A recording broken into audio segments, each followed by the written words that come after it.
এইখানে বসুন পণ্ডিত মশাই, এইখানে এইখানে বসুন। হ্যাঁ হ্যাঁ হ্যাঁ। নিন, এবার শুরু করুন আপনার গল্প। কিন্তু নবাবের ইচ্ছেটা মনে আছে তো? গল্প বলতে বলতে থেমে গেলে কিন্তু হবে না। আর তাহলেই আপনি বসবেন ওই আসনের জায়গায়, এই প্রাসাদের গারদ ঘরে। সে আমার বিলক্ষণ মনে আছে হুজুর। নিন, তাহলে আর দেরি কেন, শুরু করুন। হয়েছে কি জাহাপনা, একবার আমাদের মহারাজ কৃষ্ণচন্দ্র একটা বিশাল মেলার আয়োজন করেছিলেন। কি গো মন্ত্রী, নবাবের এই গল্প শোনার পেছনে আবার কোনো ফন্দি টন্দি নেই তো? কি যে বলেন মহারাজ, নবাব বাদশাহ এমনিতে খুব গল্প পাগল লোক, তাই উনি আপনার সভা থেকে লোক চেয়ে পাঠিয়েছেন গল্প শোনার জন্য। কিন্তু কিন্তু আমার তো মনে হয় নবাবের অন্য কোনো পেঁচ আছে মনে। হ্যাঁ, তোমার দাড়ির মতো লম্বা লম্বা প্যাঁচ না, চত্ব সব। না না মন্ত্রী, বিজ্ঞানী ঠিকই বলেছে। হ্যাঁ হ্যাঁ, তুমি বলো তো বিজ্ঞানী, কি একটা তুমি ওই পেঁচের কথা বলছিলে না?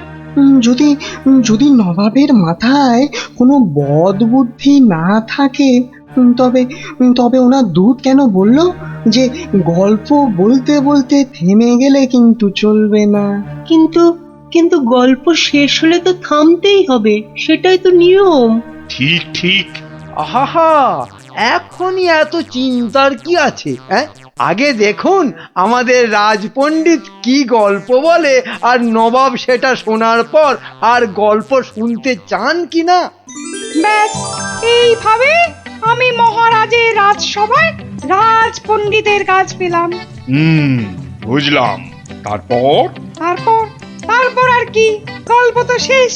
কথাটা কি ভুলে গেলেন পণ্ডিত?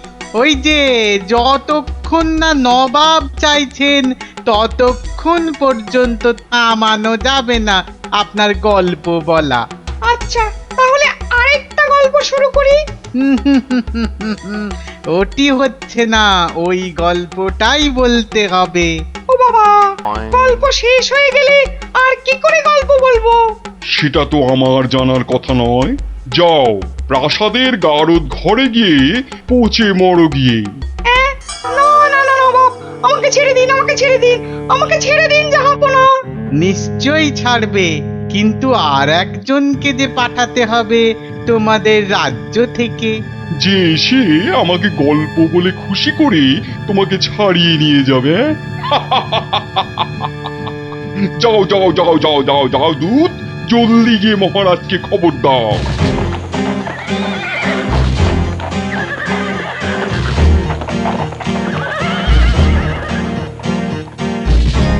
আগে আমি জাহাপনাকে একটা যুদ্ধের গল্প শোনাবো।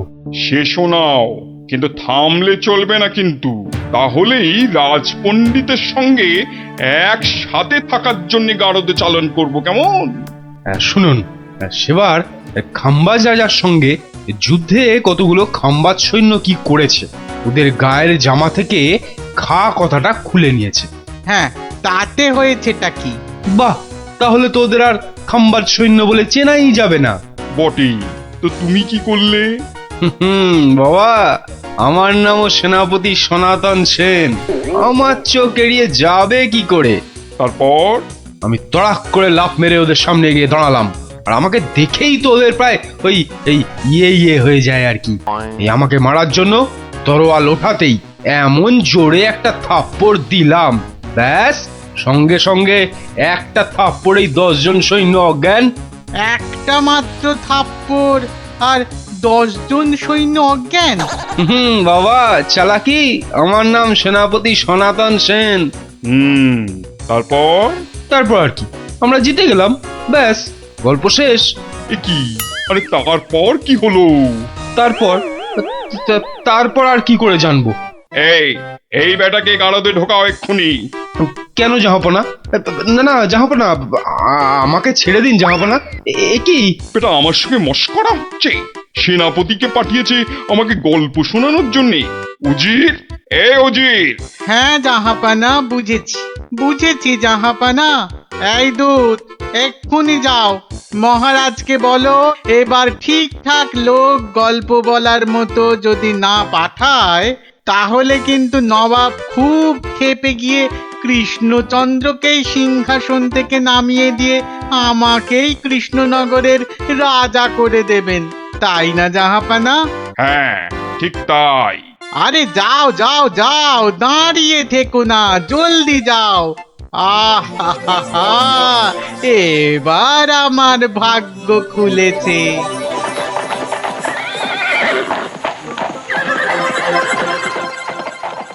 কি মন্ত্রী, দেখেছো তো? এটাই আসলে নবাবের ফন্দি ছিল, আমাকে এই সিংহাসন থেকে নামানো। আপনি এখনো এত চিন্তা করছেন মহারাজ আমি থাকতে? হ্যাঁ, গোপাল থাকলে এত চিন্তাই করতাম না। সেই 7 দিনের ছুটি নিয়ে কোথায় গিয়ে যে পড়ে আছে, আসার নামটাও করে না। যে নেই তার জন্য বিলাপ করে কি লাভ মহারাজ? এই শর্মাই গেলে নবাবকে এমন গল্প শোনাতো যে নবাব একেবারে হাঁ হয়ে যেত। ঠিক বলেছ, এবার এবার তুমি যাবে। হ্যাঁ, আমি মানে আমি গেলে কে আপনার রাজ্য সামলাবে মহারাজ? হ্যাঁ, রাজ্যই না থাকলে তার আবার সামলানো। আরে যাও যাও, আগে গিয়ে নবাবকে সামলাও, যাও যাও। হ্যাঁ, যদি গল্প বলতে না পারি? মানি কামাল, যদি গল্প বলতে না পারি, যাও না, তাহলে নবাবের গারদে আমার জন্য অপেক্ষা করবে। মানে মানে নবাব আমার রাজ্য কেড়ে নিয়ে গারদে পাঠালে ওখানে সবাই বসে আমরা রাজা রাজা খেলবো। যাও, বেল্লিক কোথাকার। হ্যাঁ গো, মহারাজের কাছে ছুটি নিয়ে তো এসেছিলে 7 দিনে, না? হ্যাঁ, সেটা আজ গিয়ে 10 দিনে পড়লো। তাহলে চলো এবার আমরা বাড়ি ফিরি। ঠিকই বলেছ, শ্বশুর বাড়িতে তো অনেক দিন হলো না। মহারাজ কিরকম আছেন কোনো খোঁজ খবরই রাখা হয়নি। কাল তাহলে রাজসভার দিকে যাব, কি বলো? হ্যাঁ, কালই যাই একবার।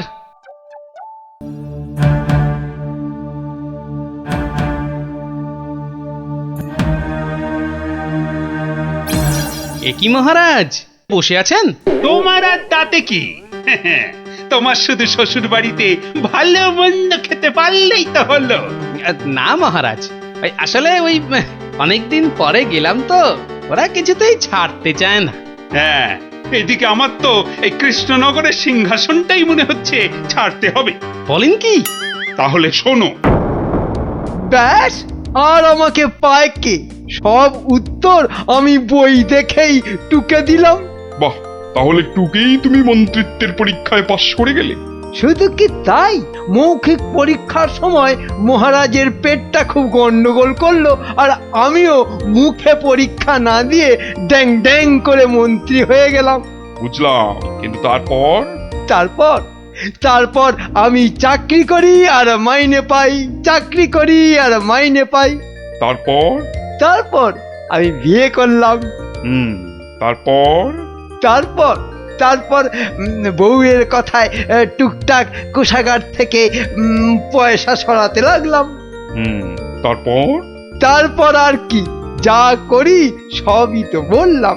তারপর? হলো যা, তারপর আর কিছু নেই। তাহলে তোমার গল্প শেষ হলো? হ্যাঁ।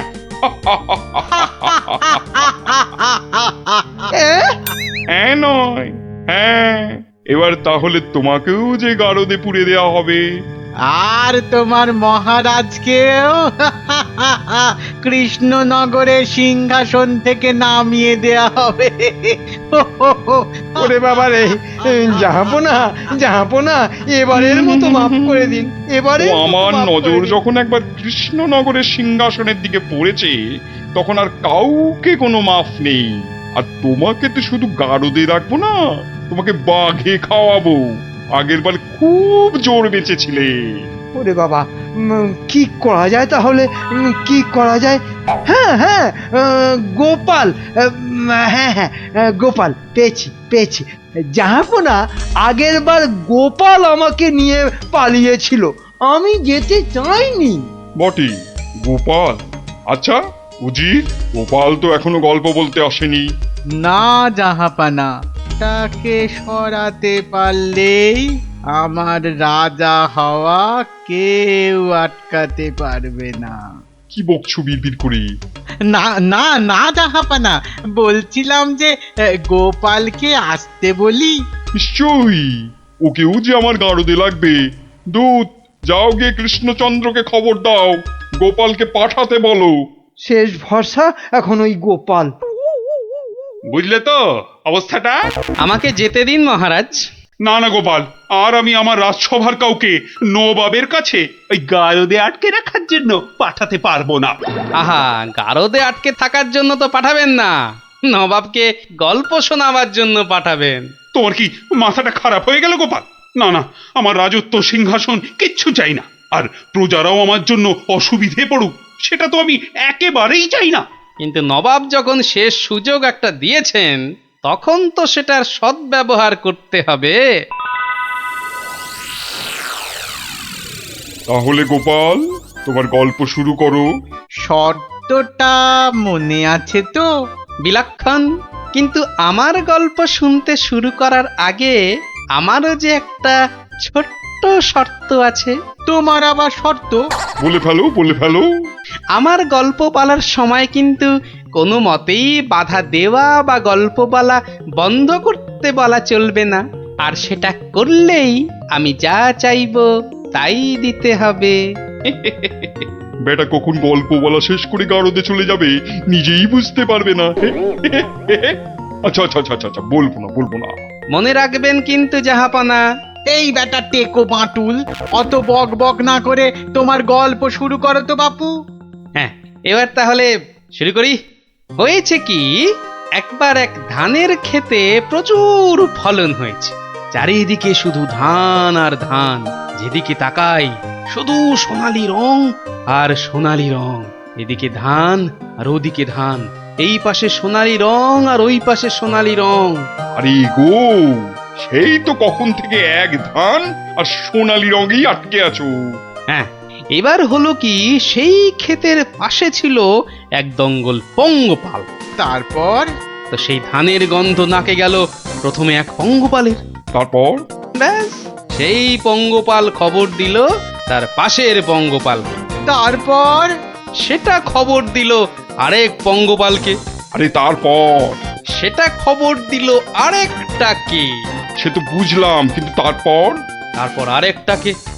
গোপাল, এরপর কি? এরপর আরেকটাকে। তারপর?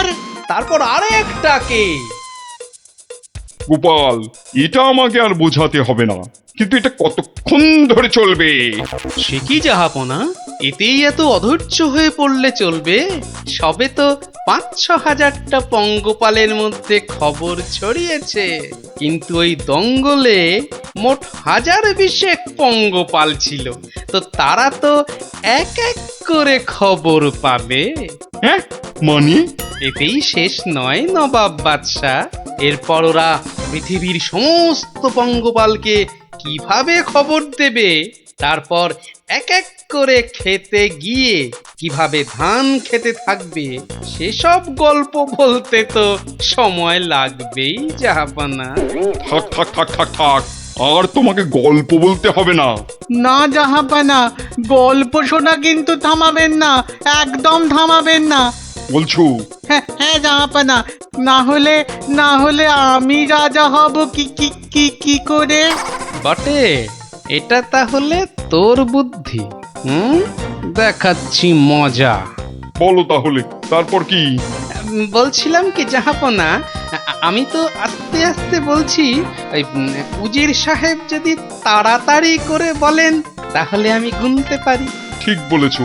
উজির, শুরু করো, হ্যাঁ, শুরু করো, শুরু করো।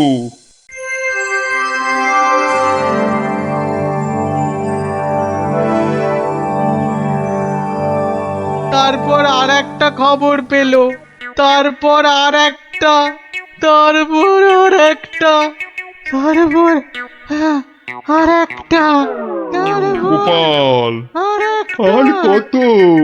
আর কোটি খানেক হবে, কোটি খানেক হবে জাহাপনা, এক্ষুনি হয়ে যাবে। বন্ধ করো তোমার গল্প, বন্ধ করো। কিন্তু জাহাপনা, আমার গল্প বলার শুরুতেই একটা শর্ত ছিল যে আমাকে গল্প বলা কোনো মতেই বন্ধ করতে বলা চলবে না। আমি আমি রাজা হব, আমি রাজা হব, আমি রাজা হব জাহাপনা। আমি গারদ থেকে মন্ত্রী, পণ্ডিত আর সেনাপতিকে ছেড়ে দিচ্ছি, আর তোমাকে 1000টা সোনার মোহর দিচ্ছি। তুমি বাড়ি যাও গোপাল, তুমি বাড়ি যাও। নবাবের জয় হোক,